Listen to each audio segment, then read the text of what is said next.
Hello all students. Today class about the second semester of B.Ed. This is our third lecture and today we discuss about the topic which is अभिवृद्धि व विकास के सिद्धांत principles of growth and development. Previous class में मैंने आप लोगों को discuss किया था कैसे विकास और अभिवृद्धि में क्या अंतर है और क्या होता है विकास और अभिवृद्धि। जब हमने फर्स्ट क्लास में मैंने आप लोगों को डिस्कस किया था शैशवावस्था, बाल्यावस्था, किशोरावस्था, प्रौढ़ावस्था, चारों अवस्थाओं को मैंने आप लोगों को डिस्कस किया था फर्स्ट क्लास में। सेकेंड क्लास हमारी थी अभिवृद्धि व विकास। ठीक, अब अभिवृद्धि व जब विकास को हम जान लिए हैं तो अब इसके आगे आपके सिलेबस के अंतर्गत है, सिलेबस के अंदर है आपका जो है वो आपका अभिवृद्धि व विकास के सिद्धांत। अभिवृद्धि व विकास के बाद में आपके सिलेबस के अंदर है अभिवृद्धि व विकास के सिद्धांत। तो अभी हमें क्या पढ़ना है?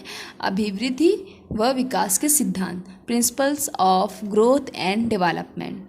तो स्टार्ट करते हैं, हम लोग देख लेते हैं कुछ टॉपिक को ही आज हम डिस्कस करेंगे जो हमारे एग्ज़ाम्स में आएंगे। अगर आपके एग्ज़ाम में आता है क्वेश्चन आपका इस तरीके का आपको देखने को मिलेगा कि अभिवृद्धि व विकास के अर्थ को बताते हुए किसी एक सिद्धांत को आप जो है दर्शाइए, या फिर विकास और अभिवृद्धि के सिद्धांत को जो है दर्शाइए या छोटी टिप्पणी लिखिए, ऐसा कुछ आपको आएगा समथिंग।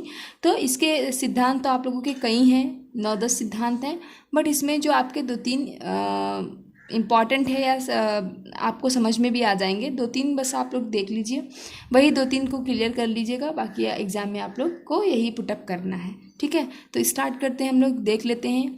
पहला सिद्धांत हमारा क्या कह रहा है इसके अंतर्गत? पहला सिद्धांत आपका है निरंतर विकास का सिद्धांत, प्रिंसिपल ऑफ कंटिन्यूअस ग्रोथ। ये क्या कह रहा है कि पहला सिद्धांत के अंतर्गत अब हम देखेंगे कि क्या कह रहा है हमारा जो है प्रिंसिपल ऑफ कंटिन्यूअस ग्रोथ। तो प्रिंसिपल ऑफ कंटिन्यूअस ग्रोथ को थोड़ा सा डिस्कस कर लेते हैं हम लोग। इस सिद्धांतानुसार विकास की प्रक्रिया अविराम गति से निरंतर चलती रहती है, बट यह गति कभी तीव्र तो कभी मंद होती है। जैसा कि हमें हेडिंग से ही समझ में आ रहा है, इसमें लिखा है इस सिद्धांत के अंतर्गत कि निरंतर विकास का सिद्धांत मीन्स दैट कि बालक का जो विकास है वह निरंतर होता रहता है, वह रुकता नहीं है, यह धीरे चलता ही रहता है अविराम गति से। लिखा हुआ है ना इसमें, इस सिद्धांत के अनुसार विकास की प्रक्रिया अविराम गति से मीन्स दैट कि रुकती नहीं है, ऐसी गति से जो रुकती नहीं है, निरंतर चलती रहती है। निरंतर तो चलती रहती है, रुकती तो नहीं है, बट इसके साथ क्या होता है, कभी जो है तेज़ हो जाती है, विकास कभी तेज़ हो जाता है बालक के अंतर्गत, और कभी जो है वो धीमा हो जाता है। तो इसको थोड़ा सा और डिस्कशन कर लेते हैं इस टॉपिक को। किस टॉपिक को? प्रिंसिपल ऑफ कंटिन्यूअस ग्रोथ को। तो देख लेते हैं हम लोग। जैसा कि अगर हम आपको बताएं कि देख लें कि जो भी जब कभी भी कोई भी विकास होता है, ठीक है, कोई भी विकास हो रहा है, निरंतर हो रहा है, तो हम थोड़ा समझते हैं उसको। जब भी कोई विकास हो रहा है, क्यों हो रहा है, क्या है वह, क्या वह जीवन भर चलता रहता है, देखते हैं हम इसको। आज समझते हैं किसके अंतर्गत? प्रिंसिपल ऑफ कंटिन्यूअस ग्रोथ के अंतर्गत, निरंतर विकास के सिद्धांत के अंतर्गत। ठीक है, तो जो विकास होता है वह जीवन भर जो है चलता रहता है। ठीक है, तो जब मैंने आप लोगों को विकास बताया था, विकास का अर्थ बताया था, विकास को समझाया था, तभी मैं आप लोगों को बताई थी विकास एक ऐसी प्रक्रिया है जो जीवन प्रयत्न चलती रहती है। ठीक है, तो और इसमें जो है स्किनर का भी कहना है, स्किनर भी यह कह रहे हैं कि विकास एकदम से नहीं होता है। विकास जो होता है वो एकदम से एक साथ ही नहीं होता है। ठीक, कभी तेज़ होता है तो कभी धीमा होता है, बट जब यह जीवन प्रयत्न होता है। ये कौन कह रहा है? हमारे जो स्किनर हैं दार्शनिक, वो कह रहे हैं कि विकास जो है एक साथ ही नहीं होता है, कभी धीमा होता है, कभी तेज़ होता है, परंतु यह रुकता नहीं है। यही हमारी जो है डेफिनेशन भी कह रही है कि विकास, निरंतर विकास के सिद्धांत के अंतर्गत यह माना जा रहा है कि विकास जो है वह निरंतर चलता रहता है, कंटिन्यूअस चलता रहता है, वह रुकता नहीं है, कभी धीमा होता है तो कभी तेज़ होता है। जैसे कि अगर मैं आप लोगों को एग्जाम्पल दूं, छोटा सा भी एग्जाम्पल दे दूं कि एक बच्चा है, एक बालक है, एक शैशवावस्था से ही आप देख लीजिए। शैशवावस्था में बालक जो है 1 महीने का है, 1 महीने का है, फिर धीरे धीरे वो बढ़कर 2 महीने का होगा, 6 महीने का होगा, 1 साल, 3 साल, 5 साल, फिर क्या चल जाएगा, वो एक साथ ही तो जो है, जैसे वो शैशवावस्था में है, आज एक दिन का है, दूसरे दिन वो बाल्यावस्था में तो नहीं जा सकता है ना। तो यहाँ मतलब एक बारगी विकास हो रहा है, नहीं हो रहा। तो जो अगर हम स्किनर के तथ्य को देखें, अगर उसको क्लियर करें, तो यहाँ ऐसे ही क्लियर हो रहा है कि जैसे एक बालक है, छोटा शिशु है, वो एक दिन का है, तो दूसरे दिन वो डायरेक्ट जो है बाल्यावस्था में जा सकता है, नहीं जा सकता है। तो क्या हुआ, तो यहाँ पर जो है विकास रुका नहीं, मतलब ये होगा ही नहीं, एक बारगी होता ही नहीं है विकास। शिशु बालक जो है शैशवावस्था में आता है, फिर बाल्यावस्था में आता है, फिर जाकर किशोरावस्था में आता है। मतलब ये निरंतर चल रहा है, विकास हो रहा है। शैशवावस्था में था, छोटा था, 5 साल तक का था, फिर बाल्यावस्था में आया, फिर 6 से 12 वर्ष तक हुआ। मतलब देखिए कंटिन्यूअस जो है, स्टेप बाय स्टेप जो है विकास चल रहा है, निरंतर चल रहा है, रुक नहीं रहा है। बट यहाँ ये भी समझने वाली बात है कि एक बारगी नहीं हो रहा है। जैसे कि बालक है, एक दांत निकला, उसके साथ साथ 4 दांत थोड़ी ना निकलते हैं, धीरे धीरे एक दांत निकलते हैं शिशु के। तो इसी तरीके से हम समझ सकते हैं कि जो निरंतर विकास का सिद्धांत है, इसके अंतर्गत एक बालक का जो विकास होता है वह जीवन पर्यंत चलता रहता है। कभी धीमा होता है तो कभी तेज होता है। अगर आप देख सकते हैं, 2 शिशु हैं, कभी कभी आप अपने मोहल्ले में डिफरेंस देख सकते हैं। एक शिशु बहुत जल्दी बोल देता है, मीन्स दैट कि कभी वो 6 माह, 7 माह, 8 माह में ही थोड़ा बहुत बोलना शुरू कर देता है। और कोई कोई शिशु होते हैं वो जो 9 महीने, 1 साल में भी नहीं बोलते हैं। तो ऐसे जो है कभी किसी शिशु में जो है विकास निरंतर चलता है, तेजी से चल रहा था, कभी कभी धीमा हो जाता है, कभी कभी तेज हो जाता है। तो हम समझ सकते हैं कि निरंतर विकास के सिद्धांत के अंतर्गत बालक का जो है, शिशु का विकास जो है वह एक जो है निरंतर गति से चलता रहता है, या अविराम गति से चलता रहता है, ये रुकता नहीं है। ठीक है, कभी धीमा होता है तो कभी तेज होता है। निरंतर विकास के सिद्धांत को अगर हम क्लियर कर लिए हैं, तो नेक्स्ट हमारा है विकास की विभिन्न गति का सिद्धांत। विकास की विभिन्न गति का सिद्धांत दूसरा सिद्धांत है, principle of different rate of growth. तो इसको थोड़ा सा डिस्कस कर लेते हैं हम लोग, क्या क्या कह रहे हैं इसमें, इसकी परिभाषा को थोड़ा सा देख लेते हैं। क्या लिखा हुआ है इसके अंतर्गत, विभिन्न व्यक्तियों के विकास की गति में विभिन्नता होती है।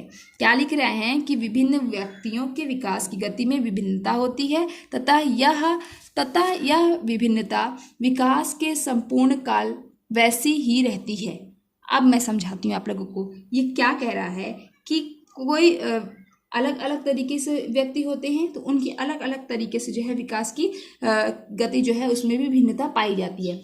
जैसे कि मैं आपको बता दूं, एक बालक है, ठीक है, यहाँ क्या कह रहा है कि संपूर्ण काल वैसी ही रहती है, विभिन्न तरीके से रहती है। एक बालक है, किशोरावस्था की एज में है, ठीक है, उसकी जो गति है, गति मीन्स दैट कि हम इसका जो है मान लीजिए हम हाइट से लेते हैं। एक बालक है, उसकी हाइट जो है 5.0 है। 5.0 कहाँ तक आकर रुकी है, किशोरावस्था तक रुक गई है।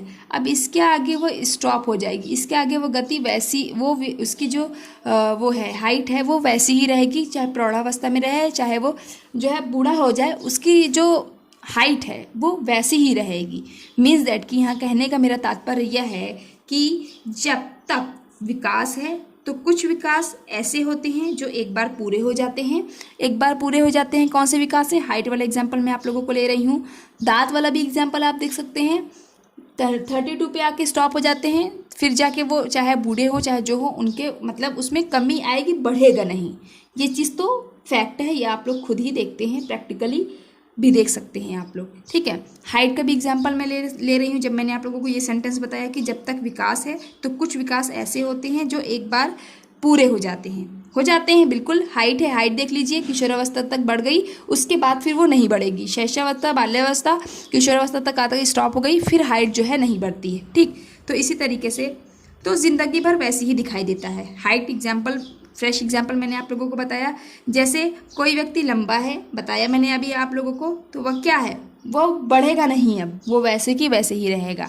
तो ये आप लोगों को क्लियर होता है principle of different rate of growth. किसके अंतर्गत, आप लोगों का विकास की विभिन्न गति का सिद्धांत के अंतर्गत मैंने आप लोगों को हाइट वाला एग्जाम्पल देखिए, इसको मैंने आप लोगों को जो है क्लियर कर दिया। नेक्स्ट हमारा थर्ड है विकास क्रम का सिद्धांत। Principle of development sequence. अब देखिए, आप हेडिंग से ही तात्पर्य निकाल लिया करिए, थोड़ा सा अर्थ निकाल लिया करिए कि क्या कह रहे हैं इस सिद्धांत के अंतर्गत हमें क्या लिखना है। अगर आप एग्जाम में भूल भी जा रहे हैं तो आप अपने से भी बनाकर लिख सकते हैं, एक बार अगर आप लेक्चर को अटेंड किए हैं तो। ठीक है, तो इसको मैं थोड़ा सा आप लोगों को समझा देती हूँ। विकास क्रम का सिद्धांत, अब इसका ये कैसे होता है थोड़ा सा इसको भी जान लेते हैं हम लोग। जो विकास हमारा होता है वो एक क्रमानुसार होता है। ऑब्वियस सी बात है, विकास जो होता है वो हमारा एक क्रमानुसार होता है।